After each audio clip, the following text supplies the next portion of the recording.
काम है, सामान गाड़ी में भिजवा दिया? है वो। बाबूजी ऑफिस जा रहे हैं? नहीं बेटे, मैं ऑफिस नहीं जा रहा हूँ। और क्या है कि सौम्य और ईशाना की शादी मैंने अटेंड नहीं की थी ना, तो बहू को तो मैं मिल लिया हूँ, लेकिन ईशाना को नहीं मिला, अपने जवाई राजा को नहीं मिला। तो सोचा कि आज जवाई राजा को मिल लेते हैं और साथ साथ में जमुना दास जी की भी खैर खबर ले लूंगा मैं। अरे बाबूजी, आप मुझे पहले बता देते, मैं मिठाइयाँ और फल मंगवा लेती। बेटा, तुझे चिंता करने की जरूरत नहीं है। तुम्हारे घर में इतनी सुशील और सुगढ़ बहू है, उसने सारा इंतजाम कर लिया होगा। मैंने कल उसे बता दिया था। लो आ गई। ओ कम चोटी, बहू इतना सामान उठाए हुए है और तू एक डब्बा लेके मटकती आ रही है। कौन? हम? हाँ हम। और कौन? चल सामान उठा।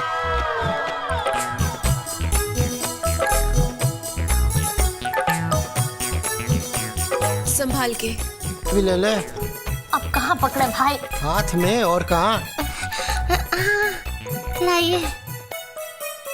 वैसे अगर वर्ल्ड में कम चोटों का कहीं कंपटीशन हो ना, तो तू फर्स्ट आएगी। ध्यान से, हाँ? सॉरी, चलो बेटा। जी मम्मी जी जाएं? हाँ हाँ बहू, इसमें पूछने वाली क्या बात है? अच्छा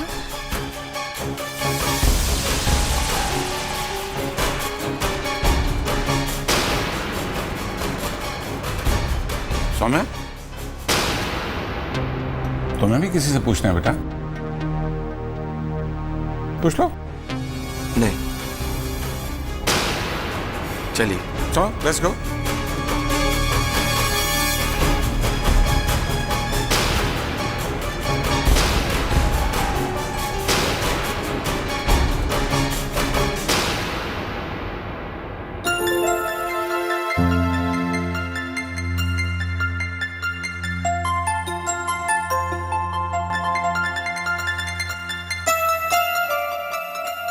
मम्मी जी, मैंने सोचा है कि मैं आज से आदित्य के साथ ऑफिस जाया करूंगी।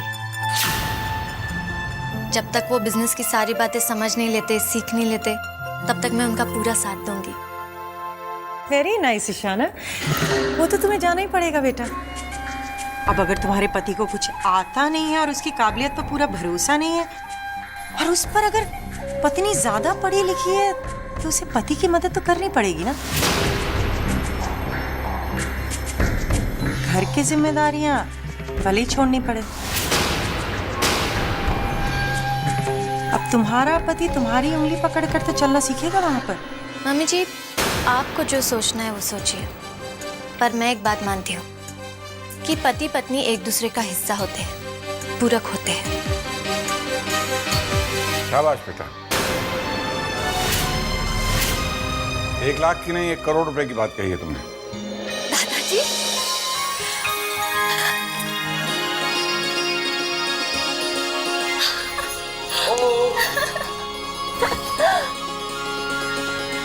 जीती रहे, खुश रहे, कलेजे में ठंडक पड़ गई। बहुत दिन के बाद देखा ना तुझे। भैया भाभी कैसे हो? ईशाना? बहुत अच्छी हूँ भाभी। तू यहीं बातें करती रहेगी और यहीं से वापस भेजेगी या? नहीं नहीं, चलिए ना।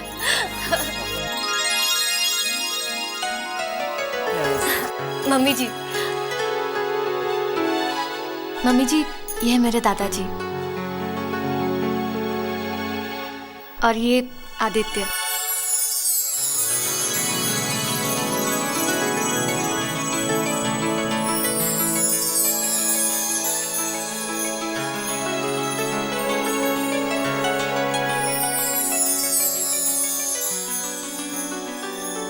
आदित्य जैसा जमाई पाकर और परी जैसी बहू पाके मैं धन्य हो गया।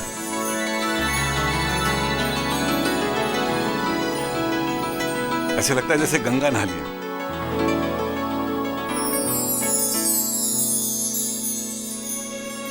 बेटा तुम्हारे दादाजी से मिलना चाहता था। हाँ आइए ना। अब तक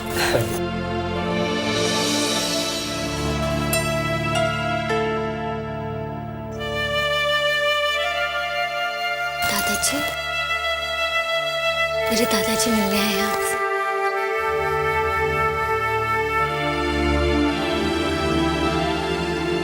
ये क्या जमुना दास जी, हम आपसे मिलने आए हैं और आप आराम फरमा रहे हैं? भाई ये तो कोई बात ना हुई। अब आप जल्दी से ठीक हो जाइए, फिर हम बैठ के शतरंज की बाजी खेलेंगे। अरे भाई हम दोनों हम उम्र हैं, गोवा चलेंगे हॉलीडे पे, क्यों है कि नहीं?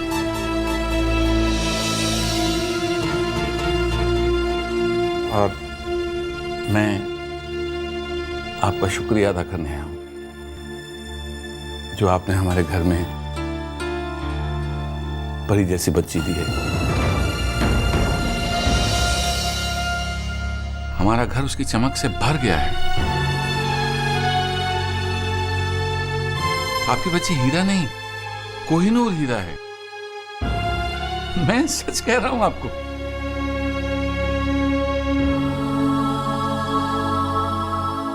मेरा आपसे ये वायदा है कि आपकी बेटी, जो हमारे घर की बहू है, उसे मान सम्मान, उसका हक जिसकी वो हकदार है, उसे जरूर मिलेगा।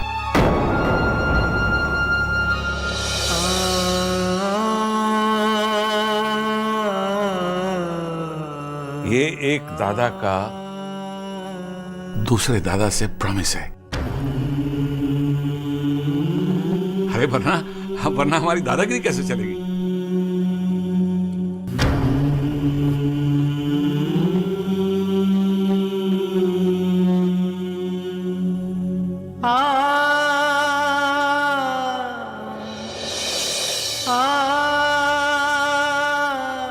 भगवान करे आपका आना सफल हो समधी जी, मेरी परी की जिंदगी में खुशियां आ जाए। दादाजी, सबसे पहले ये बताइए कि आपकी हेल्थ कैसी रहती है? A1, एकदम फर्स्ट क्लास। इस बार सौम्य भैया की शादी में और मेरी शादी में हमने आपको बहुत मिस किया। हाँ बेटा, तुम दोनों की शादियों पर नाचने का अरमान मेरे दिल में ही रह गया। अब दादाजी एक बात बताइए, आप इतने दिनों के बाद आए हैं, आपको घर कुछ बदला बदला सा नहीं लग रहा? बिल्कुल नहीं। हाँ भाई, एक बेटी गई, एक बेटी आ गई।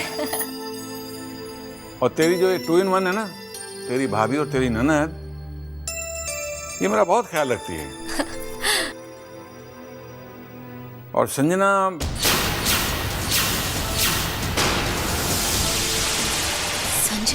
हाँ संजना बड़ी प्यारी बच्ची है, अभय के दोस्त की बेटी।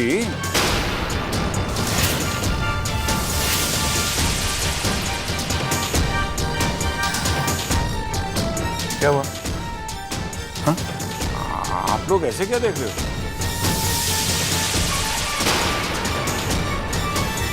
मैं झूठ नहीं बोल रहा बेटा। आप कल रात ही देखो, हमने कितने विषयों पे बात की। धर्म क्या है, कर्म क्या है, जीव क्या है। दादाजी आप चलिए ना, मैं आपको घर दिखाती हूँ अपना। चलिए ना प्लीज। Excuse me.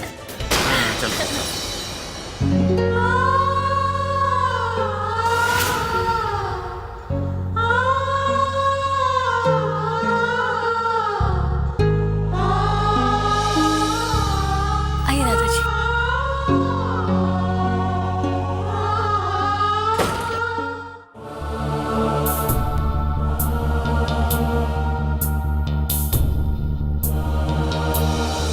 शाना, जिस बहाने से बेटा तू मुझे यहां लेके आई है ना, बोल क्या कहना चाहती है? क्या है बेटा कि पुस्तक का कवर देखकर उसके मजमून का पता लग जाता है। दादाजी, वो मैं संजना। तुम कहना भी चाह रही हो और कह भी नहीं पा रही हो, है ना बेटे? तू चिंता नहीं कर बेटा, मैं सब जानता हूं। और तुझे इतना बता देना चाहता हूं, परी के साथ अन्याय नहीं हुआ। परी हमारे घर की बहू है और हमेशा रहेगी। बहू का जो मान सम्मान, जो उसका हक होता है, उसे मिलेगा। उसके लिए फिर साम दाम दंड भेद मुझे किसी का भी सहारा क्यों न लेना पड़े। ठीक है ना?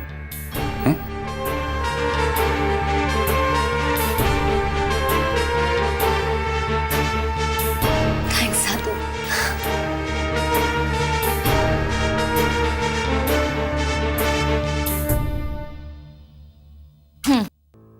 ये रहा बिजली का बिल और ये टेलीफोन का। इन दोनों को मिलाकर होते हैं 4,000 रुपये। ठीक है भाई, ये भी पे कर देते हैं।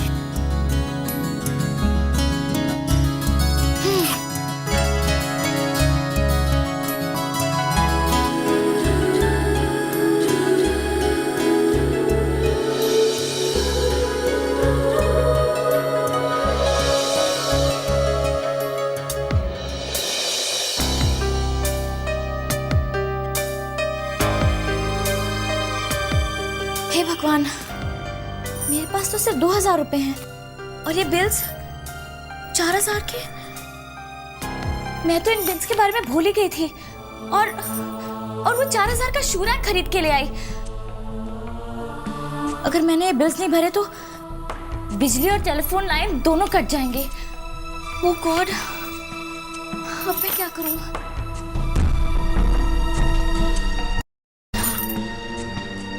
मैं रोहित से और पैसे लेकर आती हूँ। उससे क्या होता है, जिन लोगों की फिक्स इनकम होती है ना, उन्हें महीने के अंत में अक्सर कैश क्रंच आ जाता है। इस घर का बजट अब से मैं चला रही हूँ, इसलिए ऐसा कुछ नहीं होगा। महीने के आखिर तक मैं तुमसे पैसे नहीं मांगूंगी, एंड आई प्रॉमिस दैट।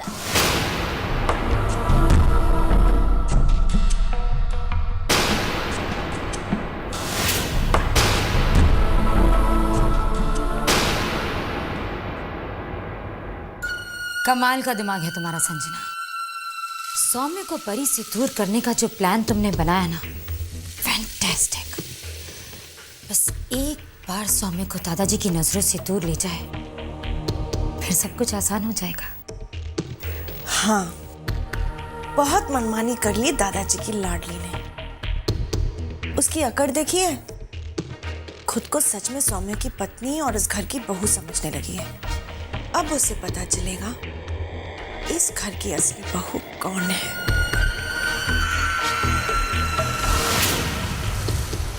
ठीक कह रही हो तुम संजना। उसे सबक तो सिखाना ही होगा।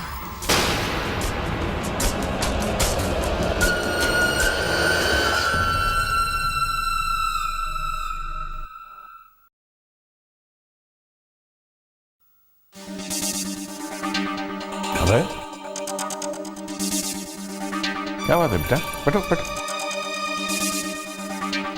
परेशान क्यों? चेहरे पर हवाइयां उड़ रही हैं। बाबूजी, वो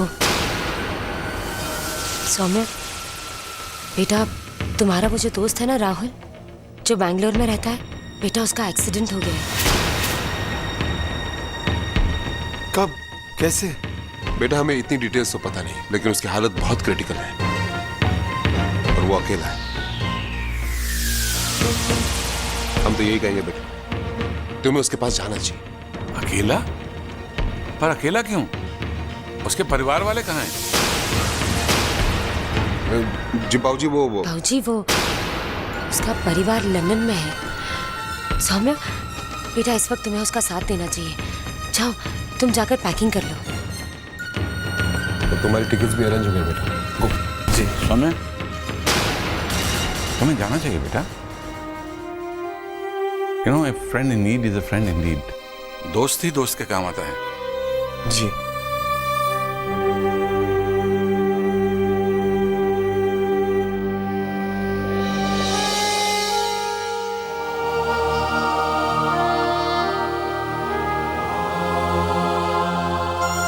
मुस्कुरा क्यों रही हो? क्योंकि तुम्हारे दोस्त राहुल की तबीयत बिल्कुल ठीक है।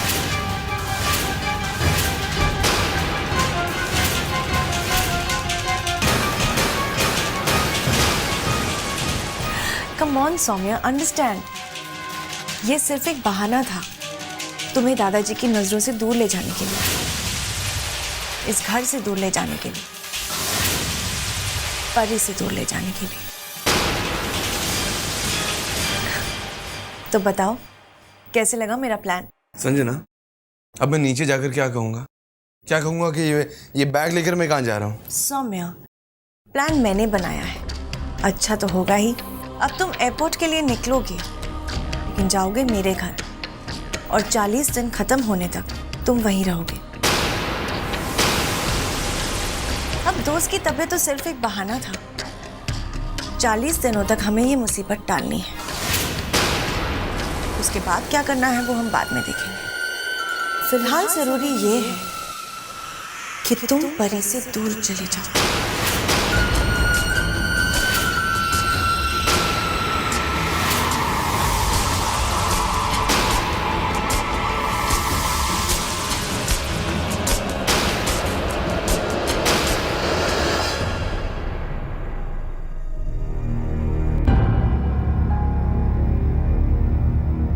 क्या हुआ रघु? मालिक, मुझे ऐसे लग रहा है कि कुछ गड़बड़ है। गड़बड़ मतलब? देखिए ना बड़े मालिक, वो उस दिन सोमू बाबा और संजना लंदन के लिए निकल ही रहे थे और आप आ गए। उनका जाने का प्लान तो धरा का धरा रह गया, और फिर आपको झूठ मूठ बताया गया कि सोमू बाबा लंदन बिजनेस के काम से जा रहे हैं, और आज अचानक सोमू बाबा का जाना। आप देखिएगा, संजना है ना, कुछ न कुछ बहाना निकाल कर यहाँ से जाएगी, और फिर दोनों। हाँ, आप समझ रहे हैं ना मालिक मैं क्या कहना चाहता हूँ? हाँ, मैं समझ रहा हूँ। कुछ ना कुछ गड़बड़ तो है। दाल में जरूर कुछ काला है।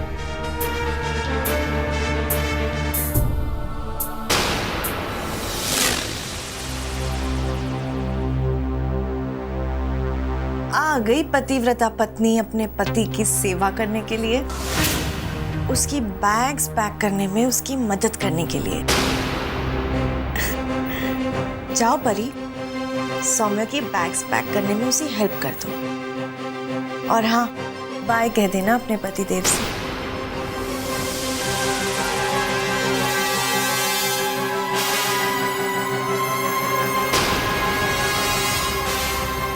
दीदी, मैं पैक कर देती हूँ, और आप निश्चिंत होकर जाइए।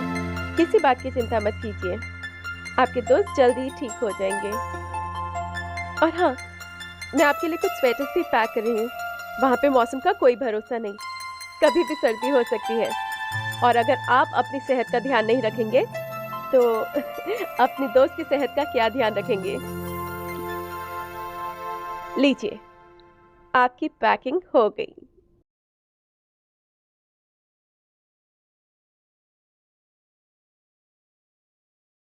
अपना ध्यान रखिएगा।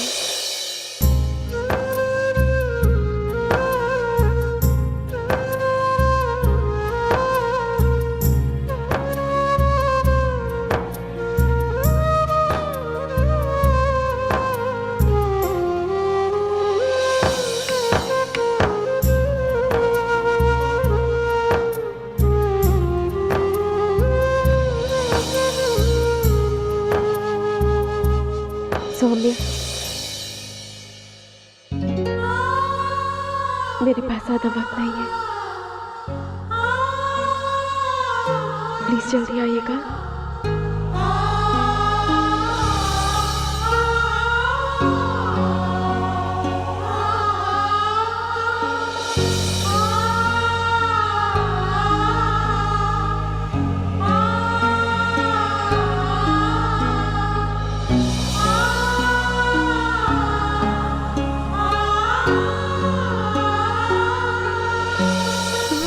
रहने वाले महलों की,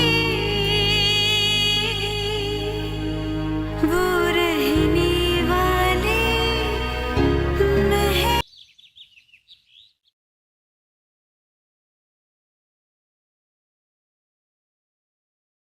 मैं निकलता हूँ। अपना ख्याल रखना।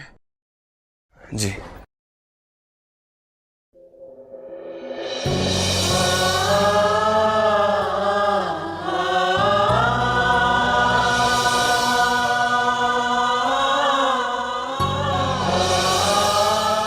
हाँ बेटा, पहुंचते ही फोन करना। जी। सौम्या रुको।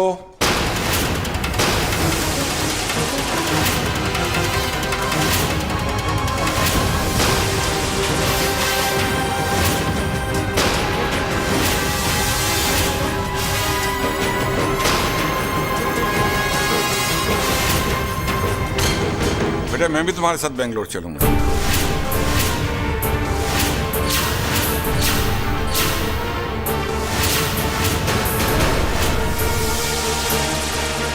ये तुम्हारा रंग उड़ा उड़ा सा क्यों लग रहा है?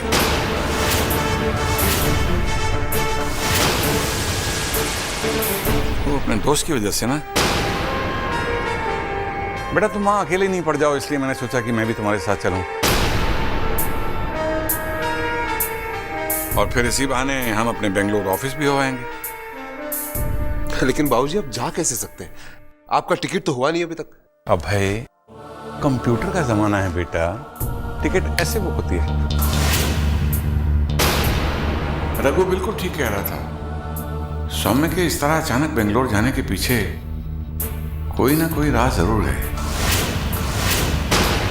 यहां दाल में काला ही नहीं, सारी दाल ही काली है।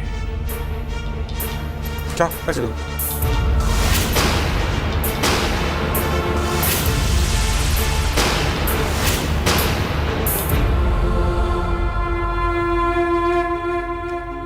इनके दोस्त की तबीयत जल्दी से ठीक कर दीजिए और सौम्य भी अपने दोस्त की ओर से पूरी तरह से निश्चिंत होकर जल्दी से घर लौट आए।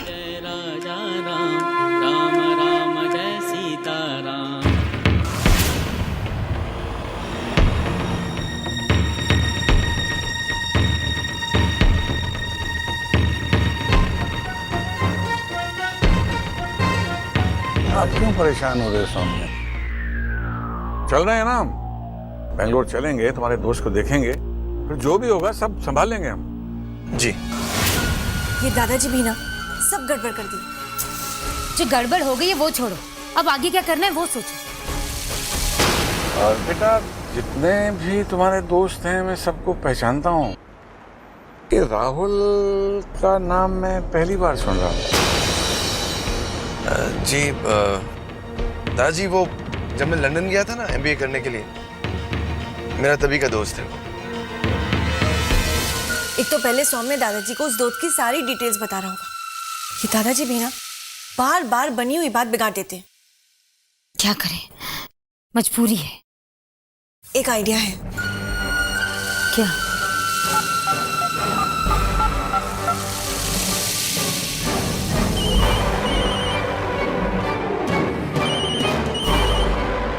सौम्य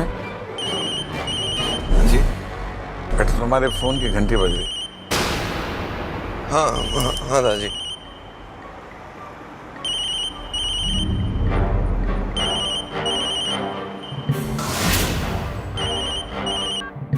या सौम्य चुपचाप मेरी बात सुनो।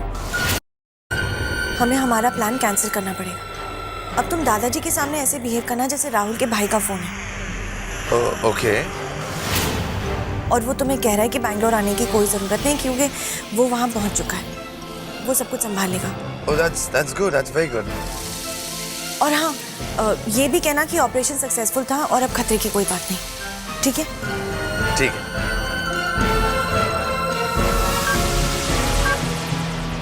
सौम्य ये एक तरफ की कम्युनिकेशन बेटा, मतलब सब ठीक है ना? दादाजी वो राहुल के भाई का फोन था। वो कह रहा था कि वो और उसके दोस्त बैंगलोर पहुंच गए and everything's under control. Rahul का ऑपरेशन हो गया and he is better now. That's very good. भाई जी है तो जहान है। पर बेटा फिर भी अगर तुम बेंगलोर चलना चाहो तो आई हैव नो प्रॉब्लम। तो हम अभी बेंगलोर चल सकते हैं तुम्हारे दोस्त को देखने। नहीं अभी जरूरत नहीं है। तो घर चलें? जी घर चलते हैं। ड्राइवर गाड़ी घर ले चलो।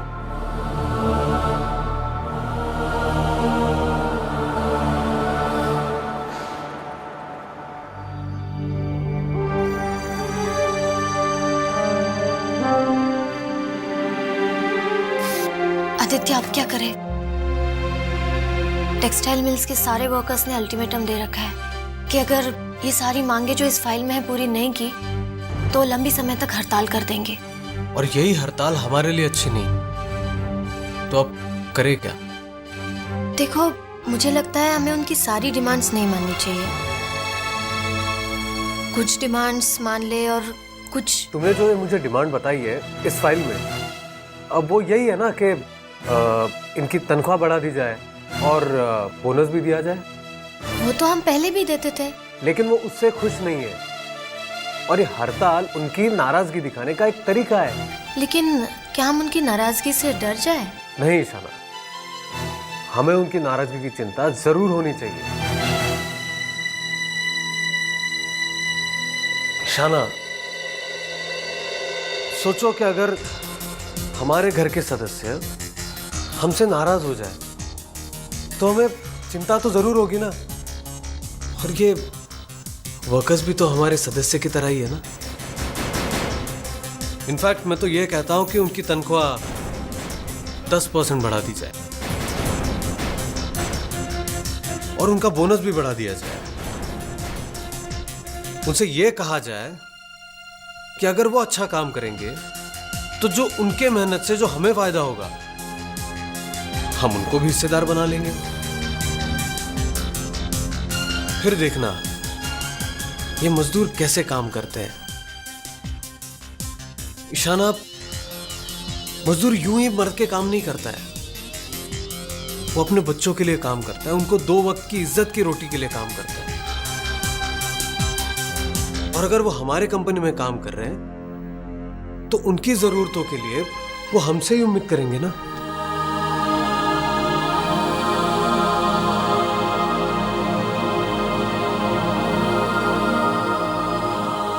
आदित्य, तुम कितनी सही और अच्छी बातें कर रहे हो। ये सब बातें तुमने कहां से सीखी? अपनी जिंदगी से। मैंने जिस बस्ती में अपना बचपन बिताया, पढ़ा हुआ, वहां हर घर में हर किसी की कहानी यही थी। लेकिन तब मैं कुछ नहीं सीखा और अब आज एहसास हो रहा है कि। और मुझे ये एहसास हो रहा है कि तुम बहुत अच्छे इंसान हो आदित्य। आज अगर दादू यहाँ होते तो तुम पर नाज करते। थैंक यू शाना।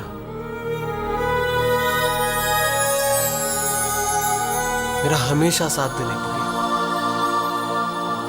अब तो ऐसा लग रहा है कि हर मंजिल मेरे करीब है। Excuse me sir, sir meeting का टाइम हो चुका है। हाँ आ रहा हूँ। Okay sir. 1 minute. You are my hero.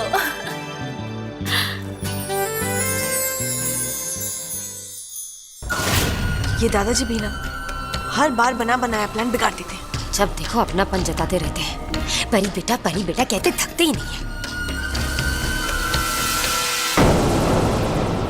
अरे दादाजी आप। बाबूजी, क्या हुआ? आप लोगों की फ्लाइट लेट है क्या? बेटे फ्लाइट लेट जाए या वक्त से जाए अब हमें क्या फर्क पड़ता है। हम लोग अभी एयरपोर्ट भी नहीं पहुंचे थे कि राहुल के भाई का फोन आ गया। भाई यहाँ सब पहुंच गए हैं, कोई दिक्कत नहीं है, he is out of danger, so all is well that ends well. और वैसे भी मेरे जानने वाले कहते हैं कि मैं जहां पहुंच जाऊं वहां अपने आप सब ठीक हो जाता है, और अगर नहीं ठीक होता है तो मैं ठीक कर देता हूँ, है ना बेटा? जी बाबूजी। ये तो बहुत अच्छा हुआ दादाजी।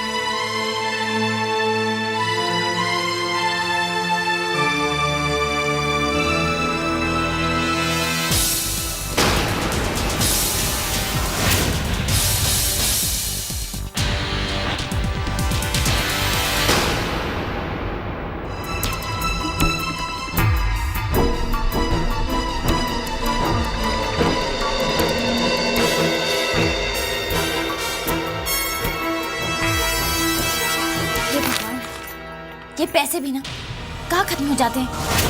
गॉड। मैं बिल्स अगले महीने पे कर दूंगी, तब का तब देखा जाएगा।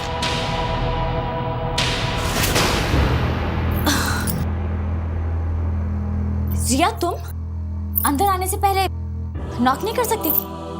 सॉरी भाभी, आगे से ऐसा नहीं होगा। अच्छा बताओ, क्या काम था? अब तुम्हें क्या फिर से अपनी ड्रेस के साथ मैचिंग पर्स चाहिए? नहीं भाभी, वो ऐसे भी मैं आजकल कहीं बाहर जाती ही नहीं हूँ। एग्जाम्स तो सर पर हैं। एक्चुअली मुझे प्रैक्टिस बुक खरीदनी थी रिवीजन के लिए, तो उसके लिए पैसे चाहिए। ठीक है, कितने पैसे चाहिए? बस भाभी 800 रुपये। क्या 800 रुपये? रिया, इतनी महंगी रिवीजन बुक लेने की कोई जरूरत नहीं है। पर भाभी वो नहीं रिया, तुम्हारे पास और बुक्स होंगी ना, तुम उनसे रिवीजन कर लो। और वैसे भी मेरे पास ऐसी फिजूल खर्ची के लिए पैसे नहीं।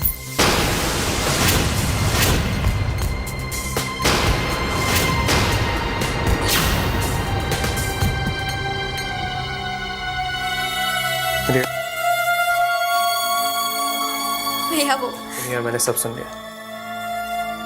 मेरे होते तुम्हें किसी से कुछ भी मांगने की कोई जरूरत नहीं है। तुम रख लो।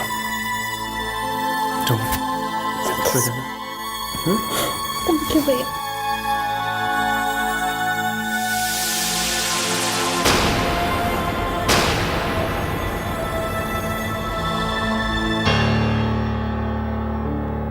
गड़बड़ है रघु, बहुत गड़बड़ है। ये दाल में कुछ काला नहीं, पूरी दाल ही काली है। मुझे लगता है ये खिचड़ी काम्या और संजना की पकाई हुई है। अब देखो ना, वो लड़का राहुल, उसका एक्सीडेंट हो जाना, फिर सौम्य को बुलाना, और फिर अचानक उसके सारे दोस्तों को आ जाना, उसके रिश्तेदारों को आ जाना, उसको उठा के हॉस्पिटल ले जाना, और फिर उसका ऑपरेशन होना, और वो भी कामयाब। हाँ, ऐसे लगता है जैसे किसी ने जादू की छड़ी घुमा दी हो। बड़े मालिक, ये संजना है ना, जब से इस घर में आई ना, बहुरानी के साथ मिलकर कुछ न कुछ चालाकी करती रहती। वो कुछ भी कर सकती है मालिक, कुछ भी कर सकती थी रघु, पर अब नहीं। क्योंकि कहते हैं कि 100 सुनार की 1 लोहार की, हर ईंट का जवाब पत्थर होता है, और हम उनको ऐसे जवाब देंगे उन्हें समझ नहीं आएगा। उनकी हर चाल का तोड़ है हमारे पास। कुछ भी हो जाए, सौम्य को वो परी से अलग नहीं कर सकते। संजना, ये क्या तरीका है गुस्सा दिखाने का? मुझे गुस्सा आ रहा है सौम्य। मैं तुम्हें परी के साथ आज वापस अब नहीं जा पाए। मैं तुम्हें परी से दूर ले जाना चाहती हूँ सौम्य। मैं उससे दूर ही तो हूँ संजना। मैं सिर्फ तुम्हारे पास हूँ, तुम्हारे दिल के पास। लेकिन तुम नहीं समझोगी, तुम्हें ओवर रिएक्ट करने की आदत हो गई है। And let me tell you one thing, Sanjana, मैं झूठ नहीं बोल सकता। स्पेशली मेरे दादाजी के सामने मैं झूठ नहीं बोल सकता। तो तुम्हारे दादाजी आए तब से हमारे सारे प्लान गड़बड़ होते जा रहे हैं। क्या उन्हें अभी आना था परी का हमदर्द बनने के लिए? वो खड़ूस बुड्ढा बाद में भी तो आ सकता था। संजना, तमीज से बात करो। जिसे तुम खड़ूस बुड्ढा कह रही हो, मेरे दादाजी हैं, जिनकी मैं बहुत इज्जत करता हूं। मैं अपने दादाजी के खिलाफ कोई भी बात बर्दाश्त नहीं करूंगा। ये तुम अच्छी तरह याद रखना।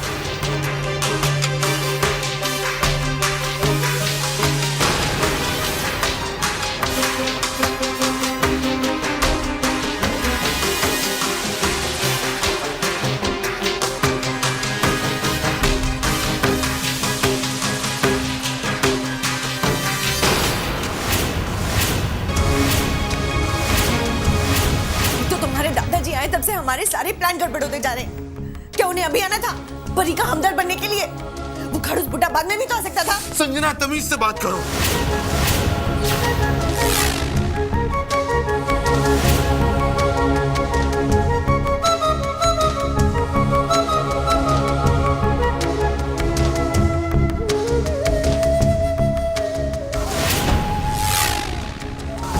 मजबूरी की वजह से तुम्हें इसके साथ उस कमरे में तो रहना ही पड़ रहा है, इसलिए मैंने ये लक्ष्मण रेखा खींच दी है। तुम इसे पार नहीं करोगे। संजना ये क्या बचपना है? देखो सोम, अगर तुमने मुझसे वादा नहीं किया तो मैं अभी जाकर दादाजी को सब कुछ बता दूंगी। ईशाना, तुम्हें मेरी कसम, तुम ये बात किसी से कुछ नहीं कहोगे। ईशाना, ये मेरी जिंदगी है, मेरी लड़ाई में मैं अपनी लड़ाई लड़ सकती हूँ। जाओ परी, सौम्य की बैग्स पैक करने में उसे हेल्प कर दो। और हाँ, बाय कह देना अपने पतिदेव से। सौम्या, मेरे पास ज्यादा वक्त नहीं है, प्लीज जल्दी आइएगा।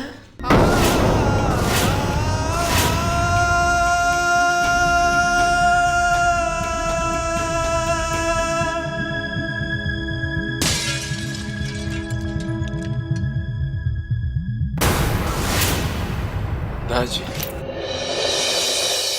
क्या बात है बेटा? सोच के किस गहरे समुद्र में गोते लगा रहे हो? क्या बात है बेटा? सोच के किस गहरे समुद्र में गोते लगा रहे हो?